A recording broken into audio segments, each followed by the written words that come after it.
para asatidz, ustadzat, hadirin hadirat rahimakumullah. Kita bersyukur atas izin Allah bisa bertemu dalam agenda majlis Hadithul Khamis yang pada kesempatan ini saya mendapat amanah untuk menyampaikan materi yang diberi judul Kiat-kiat menjadikan tetangga sahabat di surga. Kita semua pasti punya tetangga. Tidak ada satupun di antara kita yang tinggal di tengah hutan begitu ya, sehingga tidak punya tetangga. Walaupun relatif mungkin ada yang tinggal di kawasan perumahan, di komplek yang mungkin ya jumlah tetangganya dibatasi dengan tembok gitu ya, tembok komplek, tembok perumahan. Dan ini juga relatif. Ada perumahan yang relatif banyak unitnya, mungkin sampai mencapai ratusan, bahkan ribuan, dan ada juga yang terbatas hanya puluhan. Nah ini kalau bisa ditayangkan, kira-kira model. Nah, ini kalau silakan diklik. Ini model kira-kira gitu. Sebagian kita ada yang kadang tinggal di komplek perumahan begitu ya. Nah, ini mungkin ada keterbatasan tentunya dengan jumlah orang-orang yang di sekitarnya. Dari aspek aman mungkin merasa aman, lebih nyaman gitu kan, dengan jumlah tetangga yang terbatas. Tetapi apakah kondisi seperti ini juga memastikan bahwa dalam hidup pertetanggaan itu bisa menjamin bahwa apapun yang kemudian terjadi pada diri kita itu diketahui oleh tetangga? Ada sebuah kisah yang sangat mengharukan, membuat kita ya prihatin. Kejadian ini di luar negeri memang, tepatnya di Inggris. Bagaimana seseorang bisa tidak diketahui dalam jangka lama, bukan sehari dua hari, sebulan dua bulan, setahun dua tahun, sampai 5 tahun. Sampai 5 tahun seseorang yang sudah meninggal dunia tidak diketahui oleh tetangganya. Ini baru terjadi di Inggris ya. Pada diri Isabella, usia 85 tahun. Kalau kita mungkin pernah membaca beritanya, sudah 5 tahun, sudah kondisinya membusuk. Baru kemudian ada tetangganya yang mengetahui, itu pun disebabkan karena ada tetesan air dari rumahnya yang jatuh ke rumah tetangganya. Kemudian itu kalau di luar negeri, di Indonesia mungkin di antara kita juga ada yang bertetangga dengan kawasan-kawasan yang boleh dikatakan tidak seperti gambar yang pertama tadi, rapat gitu ya tetanggaannya. Tetapi apakah itu juga menjamin bahwa hubungan pertanggaan itu baik? Sebuah kisah lagi yang membuat kita meringis ya. Ada seorang bapak yang namanya Pak Supriyono, punya anak Khairunisa, karena sakit dan tidak mampu memberikan ya pengobatan yang selayaknya, entah ke dokter, rumah sakit, atau bahkan puskesmas, akhirnya meninggal si anaknya.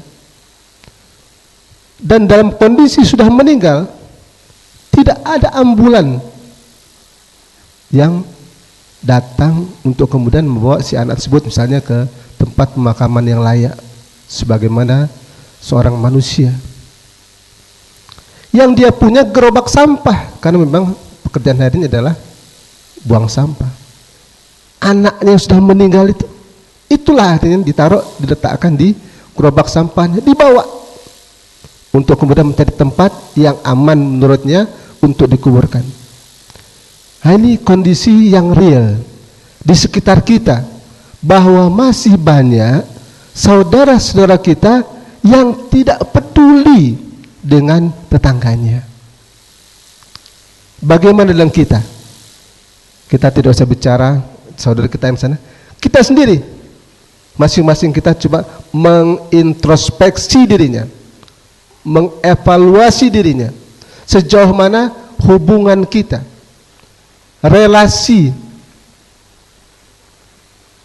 dan kemudian apakah keseharian kita selalu juga berinteraksi dengan para tetangga sebagaimana Islam, agama kita menyuruh kita umatnya untuk berbuat baik dengan para tetangga.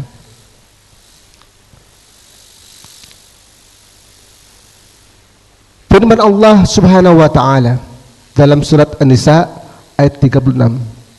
Ba'da a'udzubillahi minasyaitonir rajim.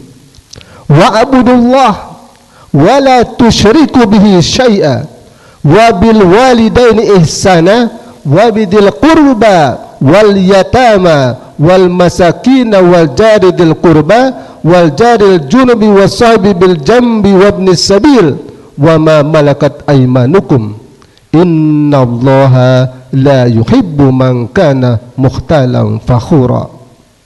Sembahlah Allah dan janganlah kamu mempersekutukannya dengan sesuatu apapun, dan berbuat baiklah kepada dua orang ibu bapa, karib kerabat, anak-anak yatim, orang-orang miskin, tetangga yang dekat dan tetangga yang jauh, teman sejawat, ibnu sabil, dan hamba sahayamu. Sesungguhnya Allah tidak menyukai orang-orang yang sombong dan membangga-banggakan diri. Jelas masalah tetangga sudah ditegaskan, sudah dikonfirmasi oleh Allah Subhanahu wa taala dalam surat An-Nisa ayat 36 ini. Jadi kita diperintahkan Allah untuk berbuat baik, bukan hanya kepada orang tua saja, tapi juga kepada tetangga kita. Bahkan disebutkan tetangga yang dekat dan tetangga yang jauh.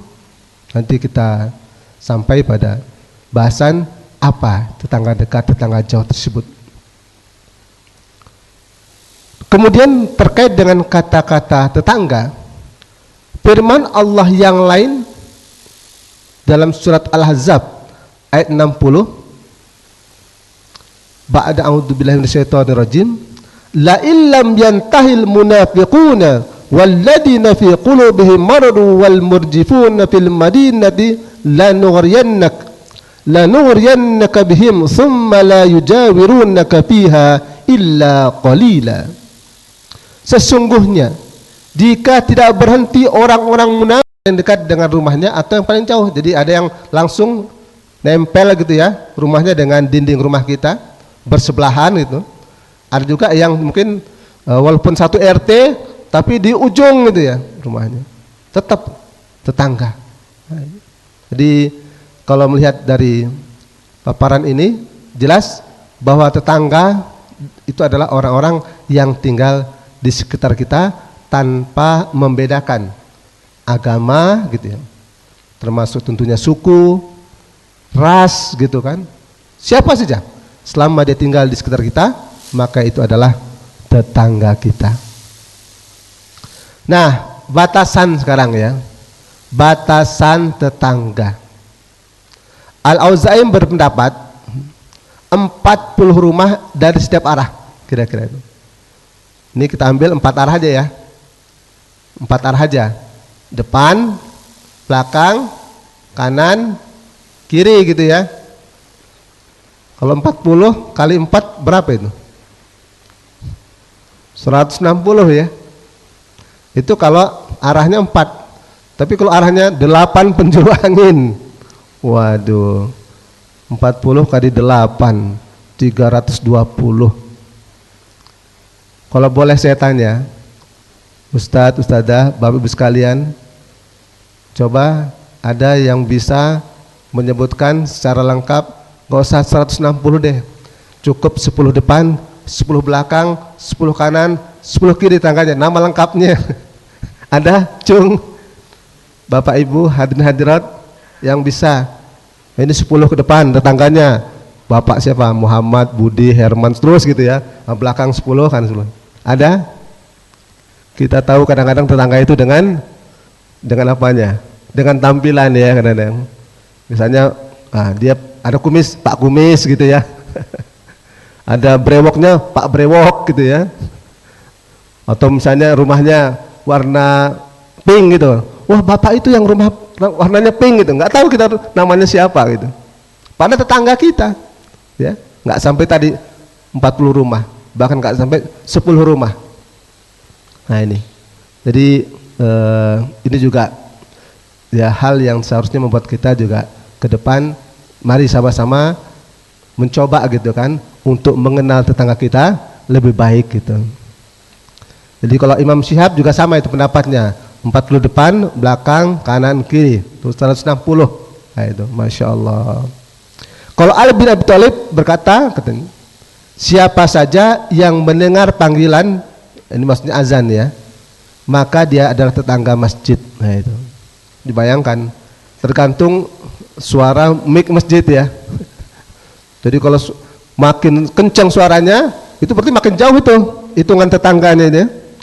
Kalau Masjid Istiqlal misalnya, itu bisa 1 kilometer, 2 kilometer terdengar itu kan, berarti bukan ratusan lagi tetangga yang termasuk lingkungan Masjid Istiqlal, ribuan gitu. Nah itu, ini menurut Ali bin Abi Thalib.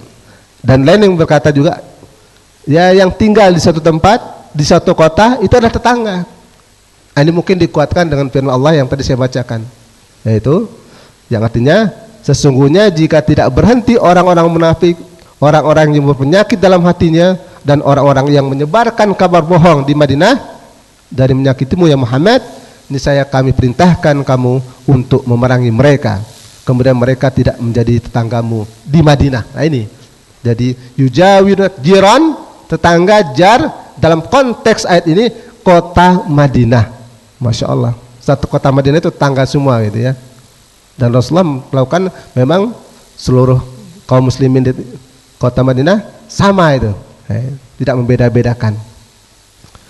Berarti kalau kita tinggal di Jakarta, kalau konteks ayatnya ini, itu berarti tetangga kita sekota Jakarta. Berapa juta ya? Penduduk Jakarta ini siang malam beda katanya dia. Kalau malam lebih sedikit. Jadi tetangga kita juga beda berarti di Jakarta ini ya. Kalau siangnya tetangga kita lebih banyak daripada malam ya. Nah ini jadi itu terkait dengan batasan tetangga, relatif tetangga itu ya. Tapi paling tidak ya tadi tuh, kalau kita mau sepakat ya ambil yang mudahnya, paling tidak 40 depan, 40 belakang, 40 kanan, 40 kiri kira-kira gitu. Jadi kalau ngundang hajatan minimal 160 tetangga, 160 kakak. Itu kalau kita mau buat hajatan kira-kira, nyiapkan kira-kira porsinya ya 160 lah minimal gitu ya. Nah itu, lebih banyak tentunya lebih baik. Nah ini kata-kata indah ya, dan syair puisi gitu ya, tentang tetangga itu ya. Coba kita sama-sama lihat. Jadi seharusnya ini seorang muslim gitu kan, dengan tetangganya begini. Kutundukkan pandanganku dikala muncul tetangga wanita, hingga tetangga wanita terlindung oleh rumahnya, ya kan? Artinya seharusnya dengan tetangga itu jangan kemudian malah apa ya? Kalau ada apalagi tetangga wanita gitu kan, dia lagi berkeluar ke rumah gitu kan, malah kesempatan kita gitu kan.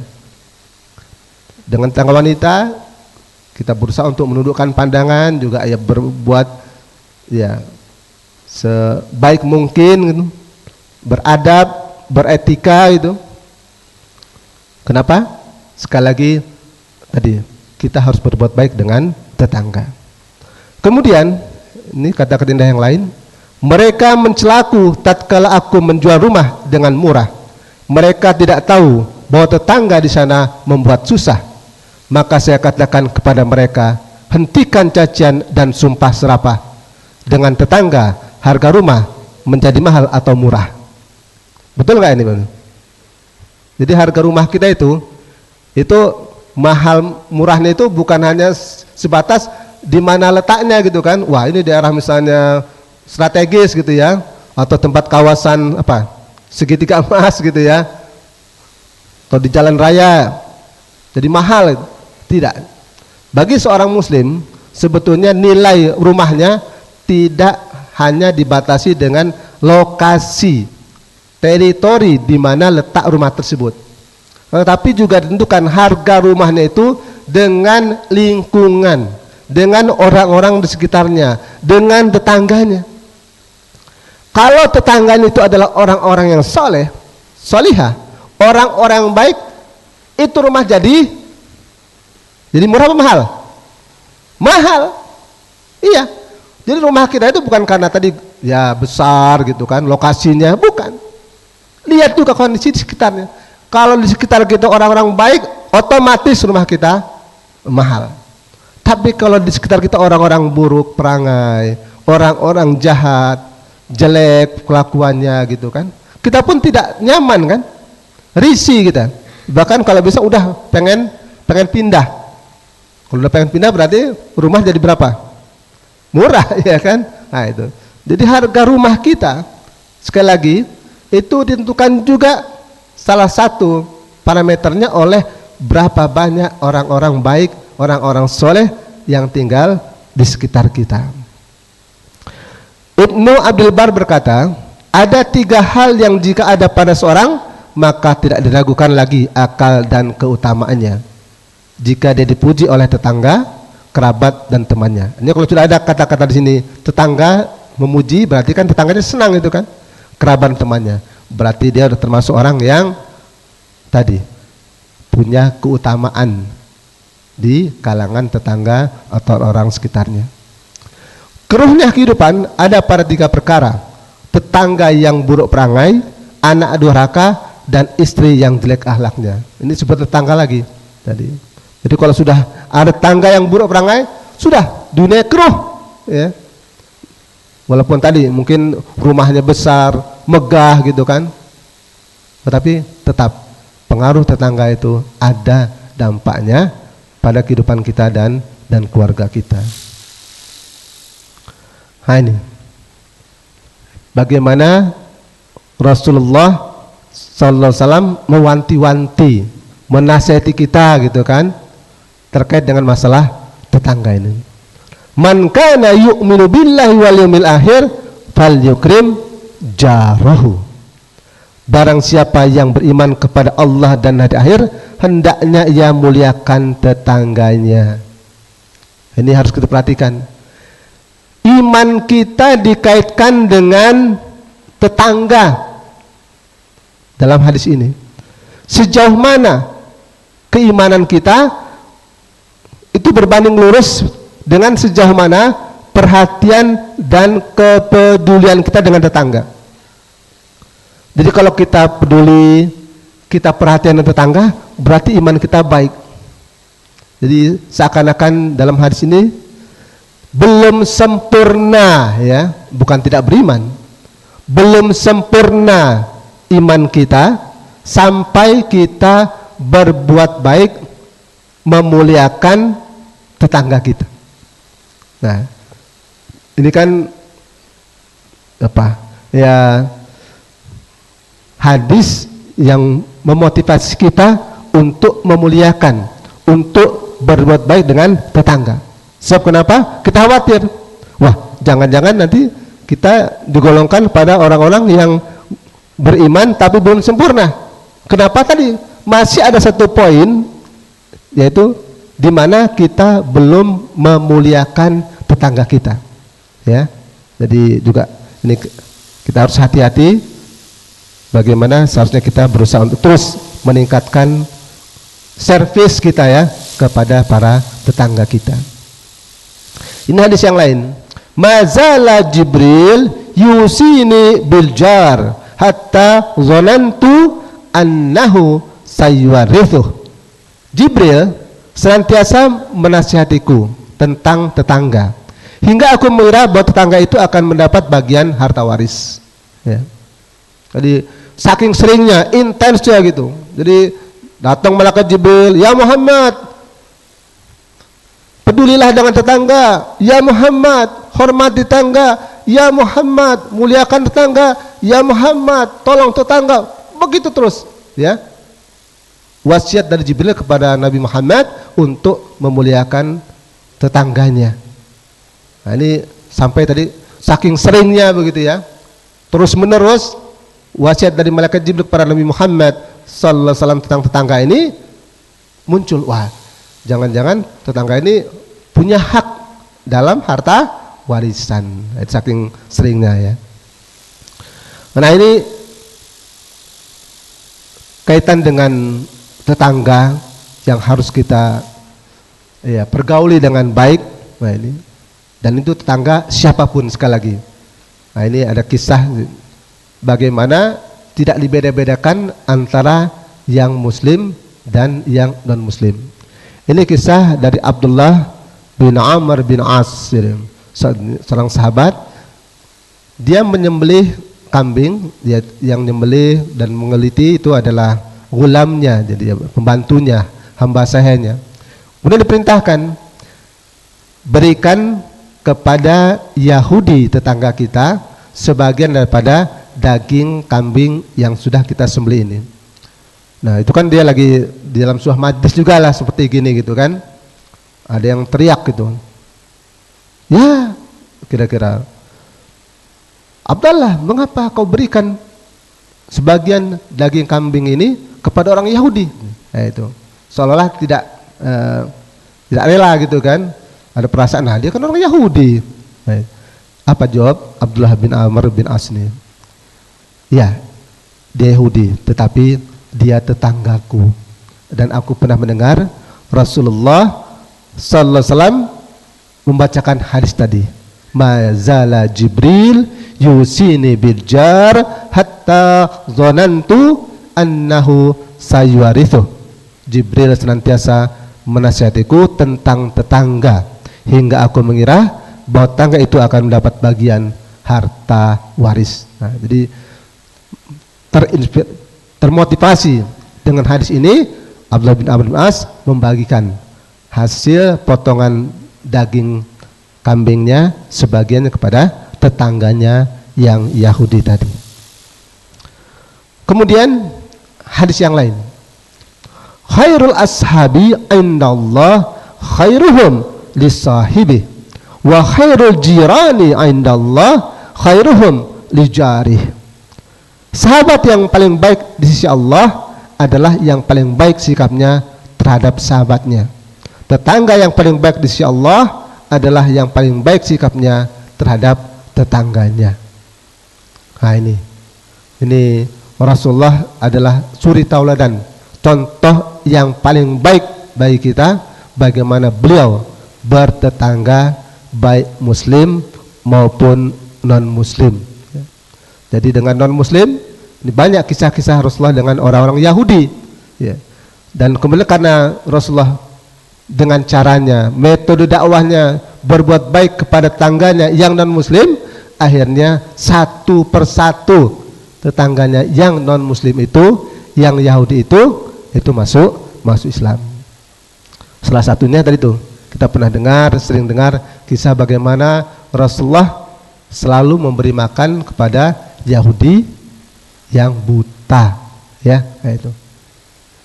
Dan tidak hanya memberi Rasulullah itu ya, tapi pemberiannya dengan lembut sehingga ketika Abu Bakar mencoba untuk memberikan servis yang sama setelah Rasulullah wafat dalam kisah ini beda, ya kan? Pemberian Rasulullah kalau aspek materinya itu kan, kontennya lah kira-kira gitu, itu mungkin sama yang diberikan Rasulullah dengan Abu Bakar. Tetapi cara, metode, nah itu kan yang diberikan Rasulullah beda. Ya Rasulullah itu kalau memberi makan kepada si Yahudi ini dilembutkan dulu makannya. Cara memberi makannya juga pelan-pelan, mungkin lembut gitu ya. Nah, dengan sopan santun. Padahal orang Yahudinya buta kan. Apalagi Rasulullah ketika itu dicaci maki. Tapi bagaimana? Luar biasa sikap Rasulullah terhadap tetangganya Yahudi tadi. Dengan sabar, santun begitu ya. Kalau kita kira-kira gimana ini? Ada orang gitu kan, sudah kita tetangga atau orang lain kita baikin gitu kan, udah kita kasih bantuan segala macam, dia nyakitin kita terus ini. Sakit hati nggak kira-kira? Jangan ya, ikhlas deh ya, ikhlas. Udah kita kasih sumbangan segala macam gitu kan, saat lain ketika kita butuhkan, nggak mau bantu kita, ya. Ada kadang-kadang momen seperti itu nggak? Ada kan? Kita kasih orang tuh, tapi dia balasannya beda. Nah, kita tetap tadi seperti Rasulullah, kita ikhlas memberi bantuan kepada siapapun, ikhlas, kita yakin pasti Allah akan membalas ya, bukan orang tersebut yang membalasnya, tapi Allah Subhanahu wa taala. Kemudian yang lain, laisal mu'minul ladzi yashba'u wa jarhu ja'iun ila jambih. Bukan mukmin yang sempurna imannya, maksudnya itu ya, orang yang kenyang perutnya sedang tetangga sebelahnya kelaparan. Nah ini kan, kita merasa cukup, makanan bahkan ya kadang-kadang berlebih, berlimpah, kadang-kadang sampai membuang makanan ya, saking berlebihnya makanan kita, sementara kita tidak tahu bahwa tetangga kita, entah yang sebelah kanan, sayap kanan rumah kita, atau sayap kiri rumah kita, atau sayap depan, sayap belakang, entah sayap mana lagi gitu kan. Karena kita tidak peduli dengan tetangga kita, tidak tahu kondisi mereka, ternyata sebagian tetangga kita rupanya dalam kondisi kelaparan. Ada kisah menarik bagaimana Rasulullah Sallallahu Alaihi Wasallam itu tidak mau gitu ya, sifat Rasulullah tidak mau kalau misalnya makan sendirian gitu kan, atau kenyang sendirian gitu, pasti beliau memikirkan umatnya ya, memikirkan umatnya. Jadi ketika perang Khandaq ya, perang Khandaq, perang Ahzab, perang Parit ya, itu ketika itu terjadi di musim paceklik ya, memang kondisi ya sedang boleh dikatakan stok makanan sedikit ya, dan itu dialami oleh Rasulullah dan para sahabat. Ketika sudah menggali Khandaq, Parit gitu kan, udah 3 hari itu Rasulullah merasakan ya, juga sahabat-sahabat merasakan kelaparnya itu. Sampai-sampai Rasulullah mengandalkan apa? Batu ya, batu digantungkan di perutnya gitu kan, untuk supaya tidak begitu terasa laparnya. Jadi Bapak Ibu sekalian, kalau lapar ada solusinya ya, nggak harus makan ya kan. Nggak harus, wah lapar, cepet-cepet cari makanan, rumah makan, restoran, nggak usah ya. Kayaknya kita perlu siap batu gitu ya, siap batu di tas gitu. Kalau lagi lapar, coba, nah itu kita tahan lapar kita. Rasulullah begitu. Dan ketika dicek, semua sahabat juga begitu. Ada apa? Batu di perutnya, menahan laparnya. Tapi Rasulullah lebih jumlah batunya. Kalau sahabat cuma 1 gitu, Rasulullah 2. Itu menunjukkan apa? Rasa laparnya berarti lebih daripada sahabat yang lain. Nah, singkat cerita, ketika itu sahabat yang mulia Jabir bin Abdullah Al-Ansari melihat kondisi seperti itu, dia teringat dia punya kambing, ya anak kambing lah ya, walaupun kondisinya kurus dan ada sedikit gandum gitu, disuruh istrinya masak. Nah, namanya gandum sedikit dengan seekor kambing yang kurus gitu, ya kalaupun dimakan gitu, itu nggak mungkin untuk mengenyangkan banyak orang. Waktu itu penggalian perang Khandaq itu sekitar 1000 sahabat yang dikerahkan kira-kira untuk menggali parit tersebut itu. Nah, setelah masak diundang Rasulullah, kata Jabir, engkau ya Rasulullah dan beberapa orang saja. Nah, coba kita perhatikan, Rasulullah tidak ingin menikmati makanan tersebut sendirian atau dengan beberapa sahabatnya. Dia ingin semua tetangga yang ada di sekelilingnya menikmati juga. Oleh karena itulah katanya, biarkan kambing tersebut di atas tungkunya, dalam pancinya gulainya, adonan gandum tetap juga pada opennya kira-kira. Rasulullah ngambil, dikasih sahabat, terus sampai semuanya terpenuhi, kenyang, masih alhamdulillah berkah ya. Rasulullah tetap jumlah baik gulai kambingnya maupun roti gandumnya tersebut. Ibrah yang kita petik dari sini, bagaimana Rasulullah memberikan contoh kepada kita, jangan sampai kita makan, kita kenyang, sementara ada, kita tahu saudara kita, tetangga kita yang sedang kelaparan ya. Kita diingatkan dengan hadis ini. Kemudian dalam hadis yang lain Rasulullah mengingatkan kepada kita, idza tabaqta maraqan fa'aktil ma'ahu thumma anzur ahla baitin min jiranika fasibhum minha bima'ruf. Jika engkau masak gulai, perbanyaklah kuahnya. Lalu lihatlah keluarga tetanggamu, berikanlah sebagiannya kepada mereka dengan cara yang baik. Kalau kita masak, nih ibu terutama ya, yang dibanyakin apanya bu? Ya, kuahnya. Alasannya apa? Kuahnya sesuai dengan hadis Rasulullah. Masya Allah, kayaknya nyunah ya, nyunah banget nih. Itu kan Rasulullah katanya perbanyak kuahnya, bukan dagingnya diperbanyak, bukan apa? Ayamnya, ikannya, sayurnya, bukan. Kata Rasulullah perbanyak kuahnya katanya. Iya, betul sih. Rasulullah penuh pengertian ya. Rasulullah penuh pengertian, tahu umatnya gitu ya. Kalau ngasih, maunya ngasih yang kuahnya gitu ya. Ya. Tapi sebetulnya lebih baik lagi ya, kuah dan ada dan isinya juga gitu ya. Jadi begitulah. Ini ada kisah juga. Bagaimana Rasulullah suatu saat menyembelih kambing, kemudian disuruh Aisyah masaknya, kemudian disuruh bagi-bagikan kepada para tetangganya. Dibagikan oleh Aisyah kepada tetangga, kecuali ada tetangga yang Yahudi. Jadi ada perasaan gimana gitu Aisyah itu. Rasulullah ada feeling dia kan, ada rasa dia. Wah ini kayaknya ada sesuatu ini pada diri Aisyah gitu kan. Dia tanya, Aisyah, sudah kau bagikan kambing itu kepada seluruh tetangga kita? Sudah ya Rasulullah. Dia takkid lagi, konfirmasi lagi, yang Yahudi itu juga udah dapat. Oh itu tidak Rasulullah, tidak saya kasih, kan dia Yahudi ini. Berikan kata Rasulullah ya. Jadi Rasulullah tidak membeda-bedakan ya antara yang muslim dan non muslim. Kalau kita masak, usahakan ya. Tadi berapa porsi? 160 porsi ya. Bukan untuk hajatan tuh ya 160 porsi itu. Kalau masak tadi, kira-kira kuahnya gitu. Ini bicara kuah ya, bukan bicara isi ya. Kuahnya kalau misalnya satu rumah satu porsi, satu mangkok berarti minimal 160 mangkok ya. Kalau 40 rumah 40 rumah. Masya Allah. Tapi kita kan ingin ya, ingin pahala dari Allah dan Rasulnya insya Allah. Kemudian hadis yang lain, la yamna ahadukum jarahu ayyaghriza khasyabatan fi jidari. Ini dalam bermuamalah kepada tetangga kita. Jangan kita juga melarang gitu ya. Tetangga kita dia misalnya meletakkan suatu di dinding rumahnya, entah papan, kayu atau yang lainnya. Itu di dinding rumahnya ya, tidak mengganggu kita secara langsung.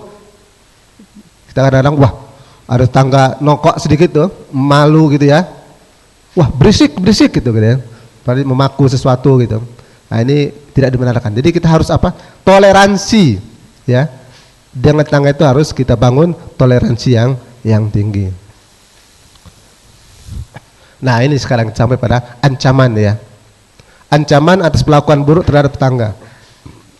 Wallahi la yu'minu. Wallahi la yu'minu. Wallahi la yu'minu. Qil wa man ya Rasulullah? Qal alladhi la ya'manu jaruhu bawa'iqah. Demi Allah tidak beriman. Demi Allah tidak beriman. Demi Allah tidak beriman. Ada yang bertanya dari sahabat, siapa itu ya Rasulullah?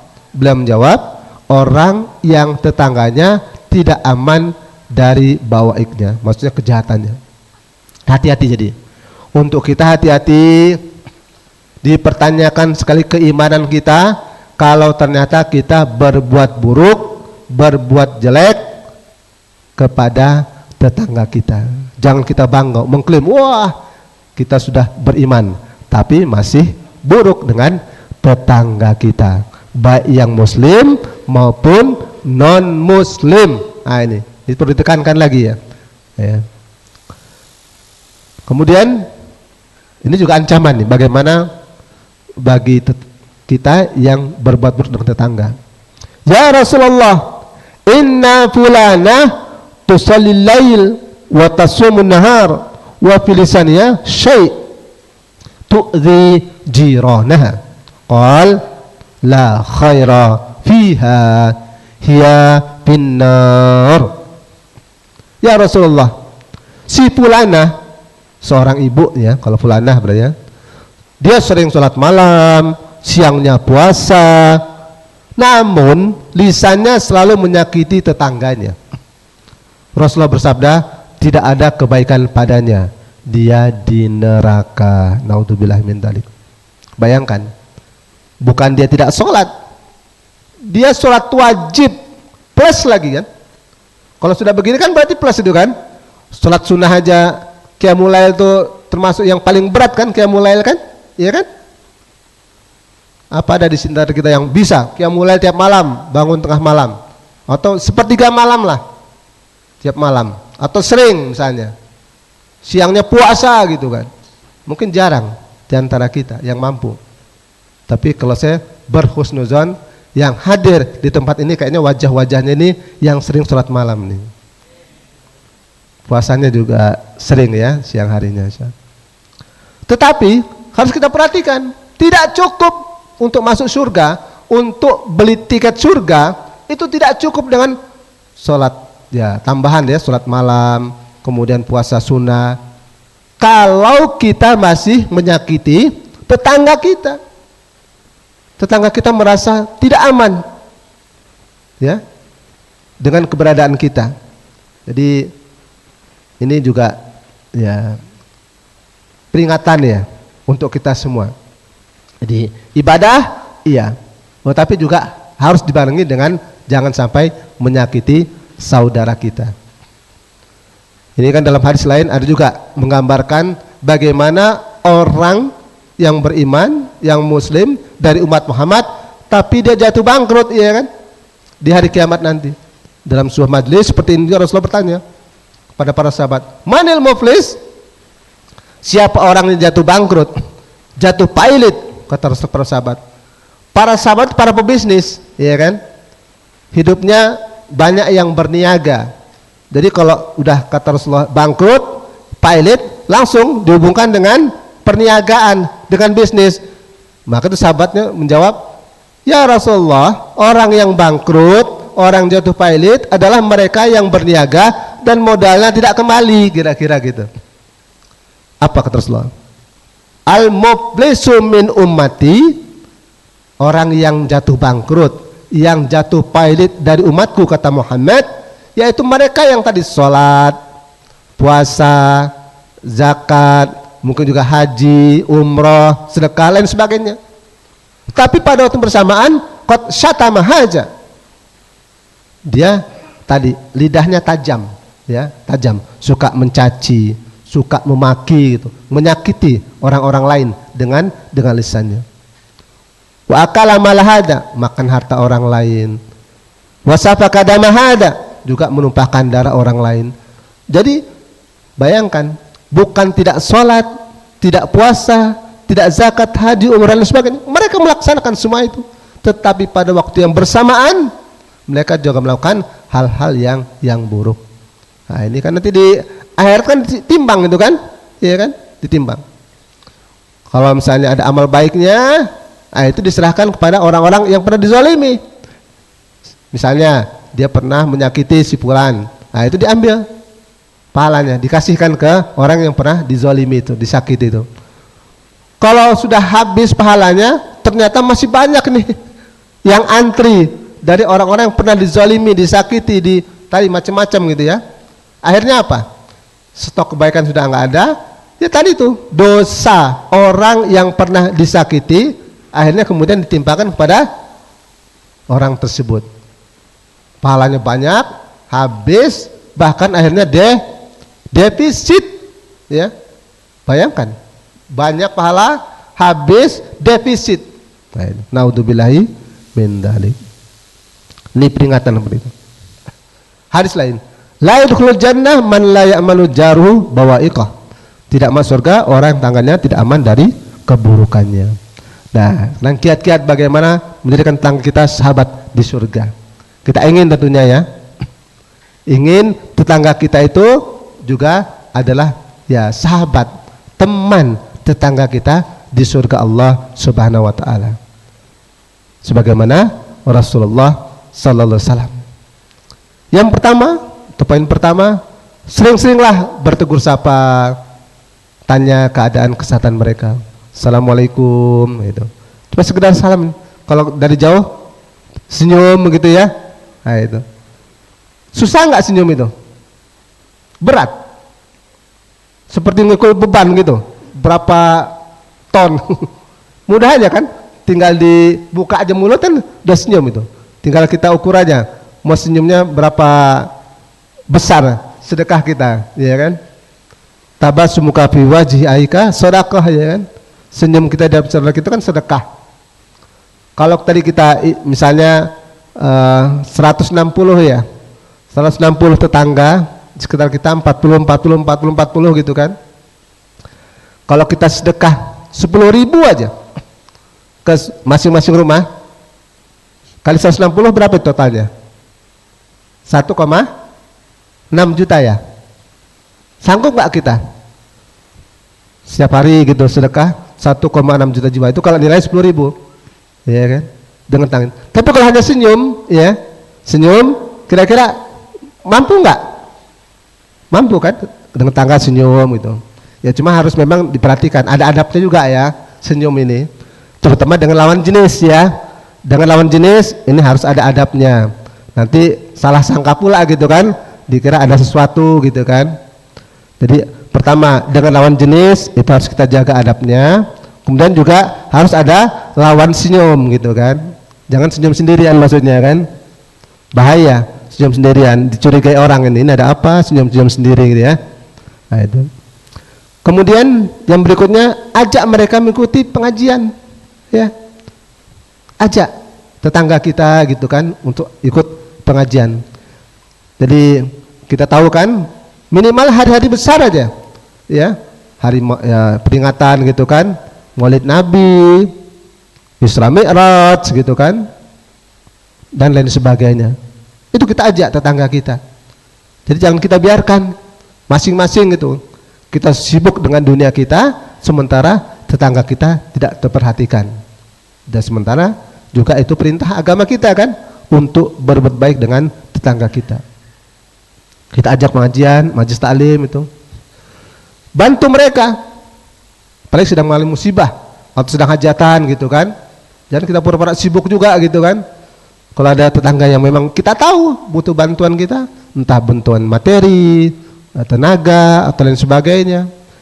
Ya, kalau kita tidak bisa menyumbang ya dengan jumlah yang besar, paling tidak adalah ya dari kita bantuan yang menunjukkan bahwa memang kita care, kita peduli, kita perhatian dengan tetangga tersebut.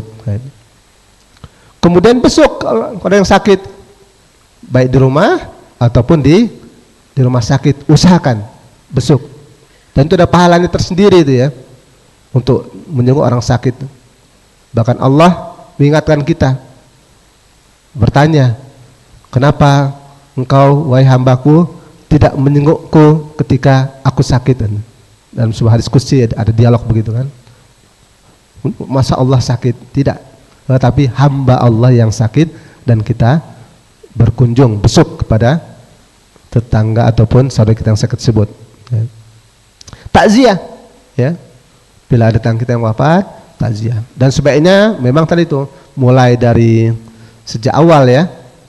Kita takziah, kemudian syukur-syukur ya kalau tidak bisa mandikan, mengkafani sampai menyolatkan dan mengantarkannya ke pekuburan. Nah, itu. Kemudian bawakan. Ya, pertama juga tadi ya, hadis ya Rasulullah ya. Kalau kita masak, usahakan dilebihkan masakannya, beri tetangga kelebihan makanan yang ada pada kita. Kemudian kalau kita baru bepergian, usahakan juga ada ya tanda lah, tanda bahwa kita sudah kembali dari misalnya kita luar daerah. Kita sering mungkin ada sebagian kita gitu kan, ya, keluar kota, ada mungkin sebagian kita bahkan keluar negeri gitu kan. Tetangga kita cuma dengar aja, bapak ini gitu kan sedang keluar kota, foto, wah sudah pulang. Hanya berita kepergian dan berita kedatangan. Ya kan? Coba sekali-sekali ya, tidak harus selalu. Kalau selalu lebih bagus. Tapi paling tidak sekali-sekali ada gitu kan. Oh Pak, ini saya kemarin baru ya jalan gitu kan ke kota ini. Nah, ini ada sedikit oleh-oleh gitu. Nah itu ya. Dengan tetangga. Hadis Rasulullah kan jelas. Hadis Rasulullah. Tahabu, iya kan? Salinglah kalian memberikan hadiah. Maka muncul saling mencintai. Nah itu. Jadi untuk cinta itu memang harus dimulai dengan hadiah. Nah itu. Ini memang fitrah juga ya, tabiat manusiawi gitu. Nah, itu. Kalau nggak percaya, coba ibu-ibu, ya kan. Sering banyak ngasih hadiah tetangga, insya Allah tetangga makin sayang, makin senang dengan kita, insya Allah. Kemudian anak-anaknya juga coba, ya entah dikasih makanan, entah mainan yang bermanfaat atau lainnya, atau tadi itu. Kita kasih info, anaknya baru lulus misalnya dari SMA, info, ini ada perguruan tinggi yang berikan beasiswa gitu kan. Nah, infonya. Waduh sekedar info padahal kan. Tapi tetangga, wah baru lulus SMA, dia lagi cari-cari info tentang sekolah yang tadi itu, perguruan tinggi yang bisa memberikan beasiswa, kita kasih. Nah itu. Masya Allah itu. Apa kelebihan kita? Di antara kita misalnya, ya punya ilmu gitu kan. Ilmu tentang pertamanan. Sementara tetangga kita punya taman yang tidak terurus, kita kasih ilmu. Nah, bagaimana merawat kebun segala macam gitu kan. Ada mungkin yang pintar pangkas rambut gitu kan. Ya udah, dipangkasi tetangga kita gitu gratis gitu kan. Nah, pokoknya apa sih yang kita miliki, coba kita berikan kepada tetangga kita. Kemudian sekali-kali juga undang makan gitu ya. Nah, itu. Tadi ada yang memang diberikan, ada juga sekali diundang, beda dia. Taste-nya itu, rasanya akan beda tentunya kalau kita langsung undang ke rumah. Kemudian juga berikan tentu kaset, ada kalau video gitu kan, buku bacaan, supaya mereka lebih memahami tentang Islam. Kadang-kadang mereka tadi itu, mungkin keterbatasan mereka, tidak ada sarana bagaimana mereka bisa menggali. Kalau kita alhamdulillah kan, kita berkawan dengan orang-orang yang baik gitu kan, kemudian mudah komunikasi terkait dengan ya mungkin ilmu-ilmu keislaman, mudah kita dapatkan. Kemudian juga untuk tangga laki-laki, termasuk juga perempuan, pastikan mereka itu orang-orang yang sholat. Kalau laki-laki itu ya sholat berjamaah di masjid ya. Nah, ini memang untuk masalah ini perlu pendataan kalau kita mau serius ya. Jadi bayangkan kalau ibu-ibu, bapak sekalian tadi itu bisa memberikan hidayah kepada tetangga yang tadinya belum sholat, kemudian sholat, wah itu ganjarannya luar biasa itu kan. Kan dalam hadis jelas itu kan. Liyahidallahu bika rajulan wahidan khairul laka minad dunya wa ma fiha. Dalam riwayat lain khairun minad dunya khairun min humrin na'am. Jadi dengan perantaraan kita, Anda, kemudian seorang itu dapat hidayah, itu lebih baik daripada dunia dan seisinya. Di riwayat disebutkan lebih baik daripada onta merah. Saking mahalnya begitu maksudnya gitu ya. Ganjarannya luar biasa yang diberikan oleh Allah kepada kita yang tadi berdakwah. Bagaimana orang tadi suka ke masjid. Nah, ini coba didata itu. Saya terkesan, saya pernah ke Masjid Jogokarian di Jogja. Terkesannya tadi itu. Jadi masjid itu dia bagaimana jamaahnya selalu bertambah. Karena didata, by data.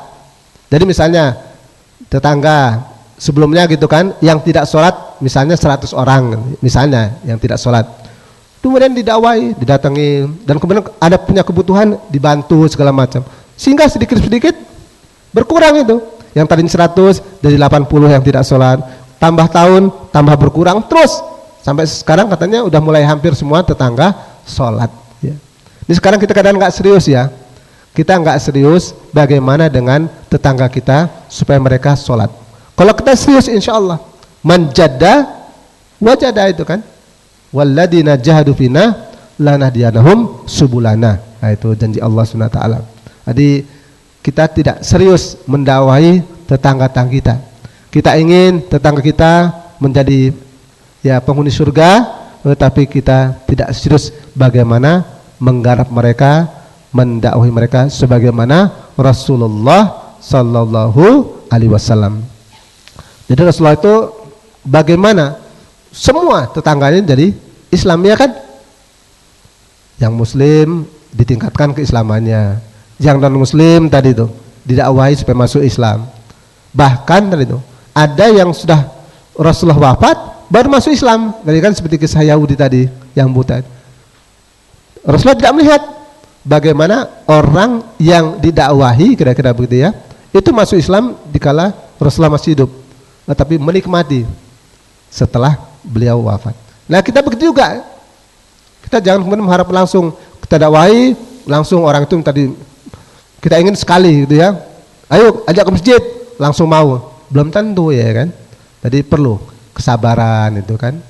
Al ajru ala qadri masyaqqah. Pahala ganjaran dari Allah sesuai dengan jerih payah kita.